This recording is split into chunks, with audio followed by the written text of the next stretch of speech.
This is a classic silver coin, and yet it feels new. It is widespread, and yet this one a little bit unique. Find out today what's special about this 2023 Britannia. Do you have this lower mintage variety of Britannia? Do you want this version? Hopefully, we can help you answer these questions today on the culture of currency. It's time to go back to a British classic today as we revisit the Britannia. So, start your tea and lay out your crumpets as we bask in the beauty that is the Coronation Britannia. I've covered the Britannia from a cultural standpoint in the video that looks like this, which I highly recommend you watch as it answers many questions like, why is a Greek-looking woman the face of a British coin? I don't want to revisit all of that content today as I value your time, but will tell you that the last Britannia I purchased looks like this, and though it's a classic, is nothing compared to the design of today's beauty.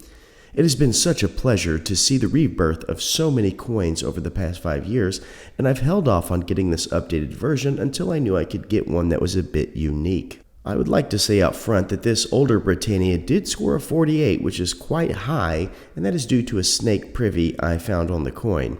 Today's version is a Coronation Britannia, and at first glance, I couldn't remember why it was a Coronation Britannia. With Her Late Majesty, we often saw a small crown. You see Charles here having a giant crown, which is what makes this a coronation version from what I gather. All regular issues of this coin will not have a crown for Charles. This also is apparent in the mintage, as this issue has a significantly lower volume, as we will discuss later.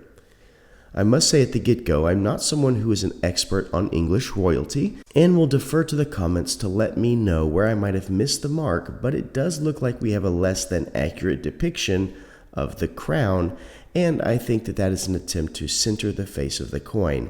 Both the Imperial crown and the St. Edward's crown are tall and sit high above the hairline.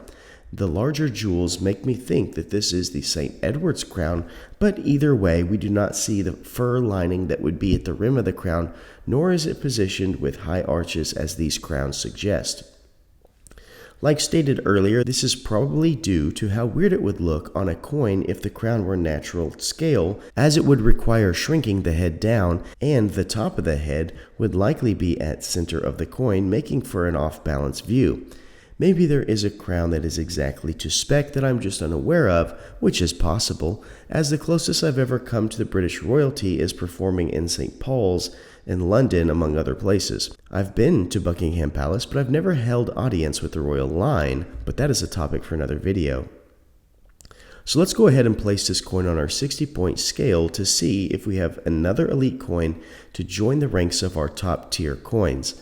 When we look at the obverse, we have captured a design that I've already grown to enjoy. We have all the standard verbiage we would come to expect and have a rendering of Charles that is quite suitable. If ever I was on a coin, I would want to hire this artist who rendered Charles on the obverse, as it is identifiable to him and yet has softened some features so age is not seen as a glaring image but rather wisdom.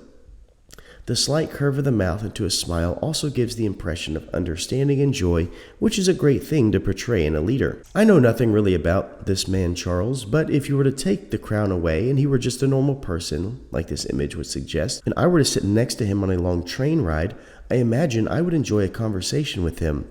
That is the feel this rendering gives me, which is delightful.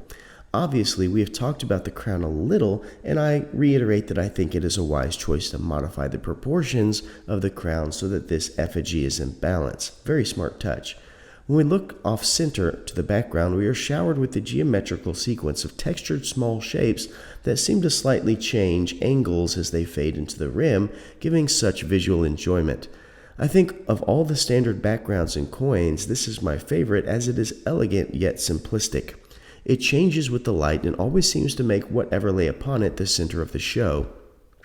I think this is a fantastic obverse overall, and it scores a 9. Now for our reverse. We of course are met with such a stunning and beautiful image. I go over this image in length on my other Britannia video, so I'm not going to get into the weeds on it, but I must start off by saying I've always loved this look. The recollection of antiquity is stunning as we see the Lady Britannia stares off into the distance, wielding the majestic trident in the right hand, often associated with island folk. We see the Union Jack flag adorning a shield as well as an olive branch in the left hand. The helmet and tunic call back to ancient Greece, where the name Britannia has some historical value, as you might learn in my other video over this coin. We have a dazzling background, which is one of the newer design features that I so wished were on my other Britannia. That brings us to a security feature, which is also a recent addition that I like. I think the Comsco Mint has the best version of this type of security feature, but this is really not a bad one, and I think it adds overall to the coin. We also see the addition of a small rim that looks as if the seam jumps out of, which says Decum et Tutamen, which means ornamented or decorated and safeguarded. This leads us to the next design, which at first glance reminds me of a cog or gear, but given the ancient elements, I now think that it's probably a bird's eye view of a cross cut on a column. This holds all of the standard text we all know and love. It would be of note that this is not a personalized coin, as the name Nathan refers to the designer Philip Nathan. This is overall one of my favorite designs in a mass-produced bullion coin, and I scored a 10. It is even better in the hand than I thought it would be. Now for mintage. This is not your run-of-the-mill Britannia, which I'm so grateful for, as there would be nothing special about it and it would have millions minted. This is a special coronation version, which holds a much lower mintage of 200,000, which, yes, is still kind of high, but is a decimal of the original version. I hereby scored a 5. Now for cultural significance. Oh, how I love this coin as a cultural beacon. The Greek themes harken back to ancient times, and the elements at play are part of a foundational history of this nation. We also have not just King Charles, but we have him with a royal crown, which has been an icon of England for some time. This is one of those coins that screams for its motherland, and it scores a strong 10. Now for collectability. I'm not kidding when I tell you for some reason the royal family is the first and most gravitational reality series ever created. I am a teacher and have students who have no idea who the Beatles are, could not name 5 presidents, nor really any other general knowledge not relevant to TikTok, and yet, when both the royal wedding and coronation were happening, it was the buzz of the entire school. Even the Queen's death brought tears. To say this is a collectible is the understatement of the year. The Britannia is always collectible as it is lower premium, beautiful, and sought by collectors, stackers, and UK enthusiasts. Having a coronation version is a level up. This would be the equivalent of having, let's say, a 9/11 version of the American Silver Eagle that would be issued on the 25th year anniversary, which sounds kind of nice.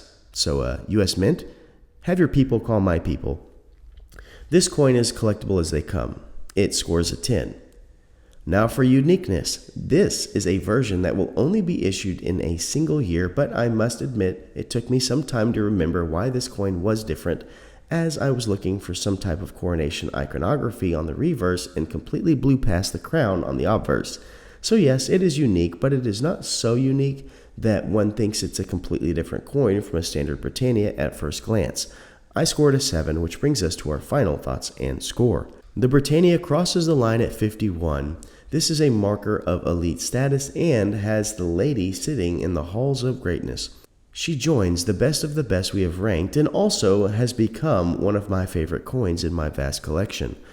I always found the older design nice but lacking, but this design has something special. The various textures play with the lights in a way that always holds my interest. The effigy of Charles with crown is something that I will always look back to and be able to have a specific moment in time, and I cannot wait for the day where my children or grandchildren look at this coin and ask why he has a crown and the other Britannias I hold don't. It will be another opportunity to talk about such a festive time, as in 30 years, there is a possibility that the monarchy won't even exist, as tensions are drawn currently, as there is a push for anti-monarchical leadership. This is a coin perfect for me, and I hope it is a coin for you, but would love to know your thoughts in the comments. Thank you for watching as always, and please remember to stay classy and current with the culture of currency.